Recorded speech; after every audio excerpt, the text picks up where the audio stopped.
anytime I listen to the former deputy president speak, I can't help but to wish that there was another way to have him brought back to this house to be impeached again, the second time or even that time, Honorable Speaker.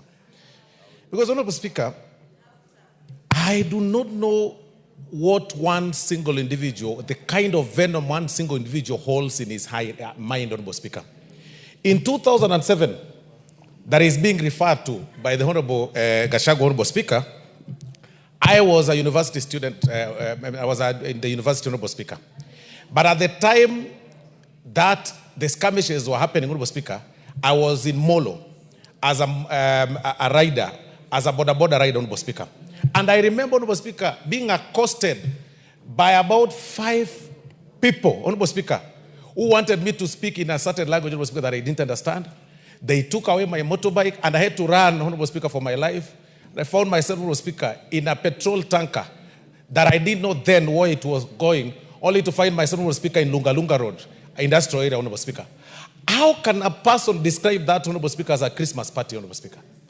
How can a person, and along the way, Honorable Speaker, as we were coming, as we were driving all the way from Molo, El Bago, Honorable Speaker, to the entire route, Honorable Speaker, we could see bodies of people splashed across, spread all over, Honorable Speaker. When a person stands, Honorable Speaker, and speaks in such kind of a language and says that, 2027, if this and this does not happen, and anytime the guy speaks, Honorable Speaker, his description is only about him. It's issues, it's about him. Honorable Speaker, I think it's about time that we advise him to see a psychiatrist, Honorable Speaker. He needs to see a doctor. He needs to do his mental check, Honorable Speaker. And I think doctors here should refer some very serious psychiatrists, Honorable Speaker, to see to him, Honorable Speaker. Because it's quite unfortunate that anything you speak is about your area. Anything you speak is about your village. Honorable Speaker, that is a disease I refer to villagitis.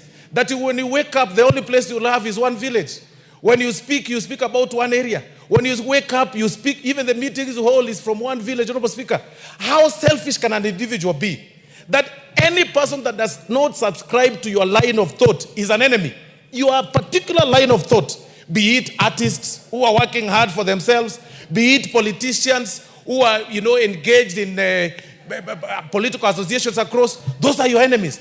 How selfish can one individual be? From your family, from your home, you are selfish. Where you take over everything that belongs to the late brother's family, Honorable Speaker, because taking advantage of the position that you had. Now, in the political scene, you are extremely selfish.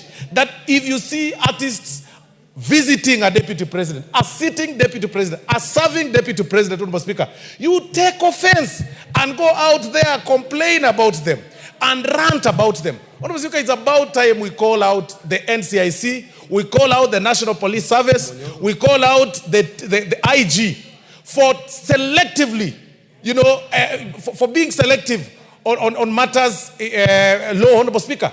Because it's about time Wamunyoro be arrested. The Honorable Gachagua should be behind bars for the statements that he made. If those statements, Honorable Speaker, were made in the previous regime, perhaps somebody would be running up and down, Honorable Speaker, with a battalion of lawyers. I think we are too tolerant. I believe even the independent bodies in the Constitution are becoming too tolerant, and they are going to affect this country. I mean, that you are being summoned by a body, a constitutional body, then you refer them through a lawyer, then and tell them, I can't attend, you are this and this. And then when you get arrested, you say it's political persecution. Regarding Gachagua, he should be a state guest, Honorable Speaker, latest this weekend. That is a state guest. He should be charged. He should be charged for incitement. He should be charged for, under the NCIC laws, Honorable Speaker. He should be charged, Honorable Speaker, he shouldn't be allowed to run up and down, Honorable Speaker, talking venom and spitting venom and calling everybody all kind of names, Honorable Speaker. These dramas, Honorable Speaker, must come to an end, especially now that we are heading to the election, Honorable Speaker. I beg to support Honorable Junet. Thank you very much.